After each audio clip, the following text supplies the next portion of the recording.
Again, the talk about constitution amendment, constitution review, a brand new constitution, whatever you've chosen to call it, has again come to the fore. And remember when Delta State Asaba precisely hosted the Senate committee looking at all of that, the Senate President did say, well, the matter is even beyond the National Assembly. You as a citizen can also participate. And they had some 5 major points: state creation, state police, immunity clause, as well as even an extra state for Southwest, and the 5-year single tenure for chief executives. Joining us to look at the constitution review is a legal practitioner, Idaye Opi. Good morning.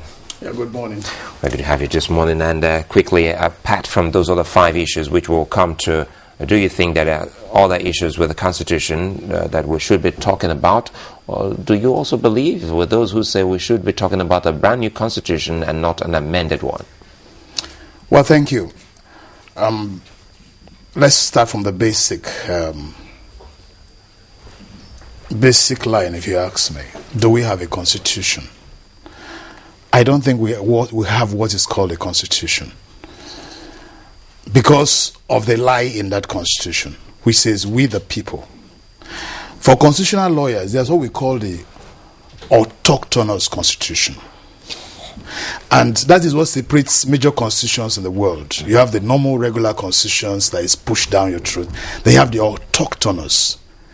The autochthonous is the constitution that you made for yourself by yourself, where the federating units sit down together and discuss and reach basic agreements. It becomes autochthonous. And we borrowed this constitutional idea, the very one we have, this federal system, from the Americans. Their own is autochthonous. In fact, in 1787, thereabout, they met to disintegrate. They met to share America, that this union wasn't going to work. But instead of breaking up, they merged with a constitution which is a gift to the world. It's autochthonous. So let's sit down. The military hastily did something, a decree, and then called it a constitution, and did several things, even forced land use acts and other documents into it as if it's part and parcel of a constitution.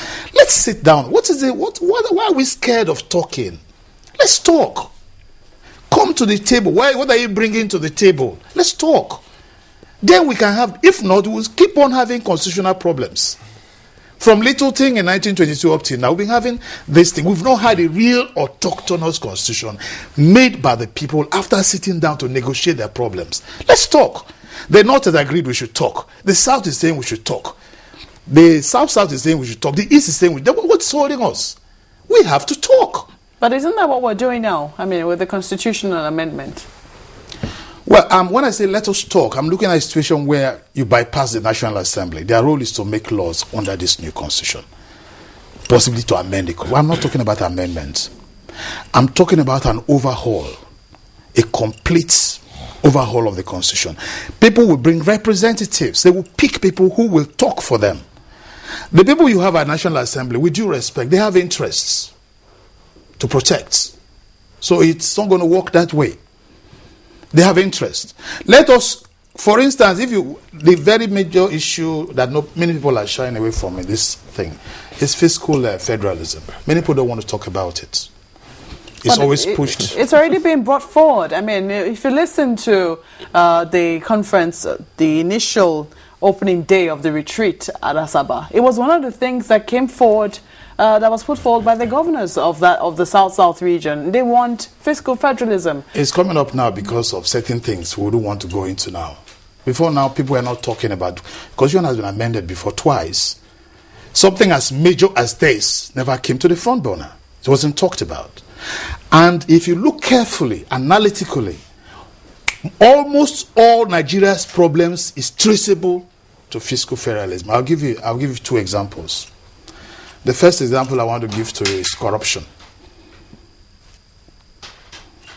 Corruption is fueled by the fact that you have cheap unearned funds. There are only 3 ways to make money legitimately.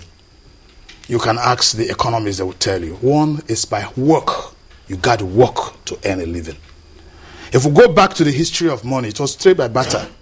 We exchange goods. You bring your own, I bring my, we exchange. Later, the world began to look for a medium of exchange. The money came. Money is not an end in itself. It's a means to an end.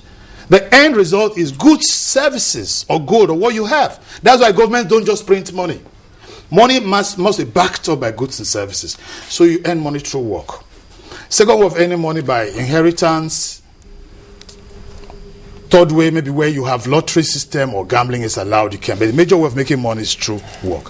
What is Nigeria working to make money? You share money every month. You're distorting the economic equilibrium of this country. No country lives that way. Every month you go to Abuja, you share money, you come back. You're distorting the economic foundation of this country. Governments should create work. Governments should work. There should be healthy competition among the component states. And then you create an environment for everybody to, then you tax them. When the colonial master came to Nigeria, he didn't love you, he came to exploit you. But he realized this principle. Derivation was 100%. You keep what you have, because he knew that you need to grow for me to tax you, for me to milk you. I have to let you to be healthy. All the regions were allowed to grow and to be healthy, and then they were paying. As soon as they handed over to the politicians in Nigeria, they slashed the 1963 constitution to 50%. We've been sharing money. No country lives that way. The chicken has come home to roost. Look at the recent Mo Ibrahim Foundation report on Africa. Out of let's start with even the UNDP last year. Out of 187 countries looked at, Nigeria came 156. With all our size, with all our talents, with everything. What is wrong? Nobody's asking. Come back home. Mo Ibrahim reports. Out of 53 African countries became 41. Now come to West African Hemisphere. Out of 16 West African countries, we were number 13. What do you think is wrong? Mo Ibrahim in their report said the difference between poor nations and rich nations is the war on talents. We are looking at human resources, natural resources. What rules the world today is human resources. The talent of your people. Then let's move. That's what brings about corruption. You have so much cheap funds. Nobody's working. Elections are contested not to rule, but to share money. Oh, that's what we're saying. That if that is a major sore point for you in this particular constitutional amendment, if they're able to address it successfully in this constitutional amendment, wouldn't we have solved half of our problem if it is the root cause of the problem? As you put it? Yeah, and yes, if we can get it right, then I think we'll see a way. Because if we don't get it right, I'm not making a prediction. You see, I am yet to see a country that will strive by sharing money every month. I don't think so. You know, in looking at all of this, the soul of this country is being held down because of what we do. So now that we're looking at Mr. Opi, now that we're looking at them bit by bit, which is very key here. Now you just raised a whole lot of issues. Now, before we move on, like this other one you just pointed out, trying to marry it with the Mo Ibrahim Foundation Award, and you're trying to look at the index with which we appeared on that particular report. Can we proffer any kind of solution? Because now you say no nation leads like that. What would you want us to do as a nation so that we can get off that kind of lifestyle? Now, what I want us to do as a nation is this. We have to free all the monies we are taking from the Niger Delta. There are several reports on it. International organizations have called on Nigeria, stop stealing from your citizens. Let them pay tax. Then you look inwards. Some states cannot employ people. You from Ministry of Employment. It's funny. You tax the energy and the talents of your people. Wealth creation has to come through the instrumentality of creativity, and then jobs will come. You don't create Ministry of Employment. No. You set the tone, set the environment, tax their talents, their creativity flourish. Now carry an idea, go to any bank. Nobody gives you a loan. They're not interested. But the way out is to harness our talents. And Nigerians are very talented lots. We don't care because we have cheap on end funds. Let these people have their money and pay you heavy tax to the federal government. And let the government open up the space. The soul of this country needs to fly. We're keeping it down because we're sharing money every month. Nobody grows that way. For instance, you are working today for two reasons. You're working today for two reasons. Mainly, there could be others. The first reason why you're working is that you need remuneration to live. The second reason is self-actualization. That one is intrinsic. If somebody throws 2 billion naira at you,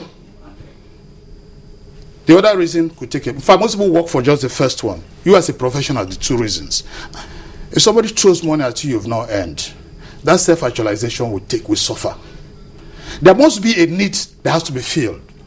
No country lives by sharing money, rent-seeking, handouts every month. No, that is what is bringing corruption. That's what is bringing unemployment. That's what is bringing electoral malpractice. Because people go to office not to work, but to share money. Governance is serious business. If you can't stand the heat, don't go in there.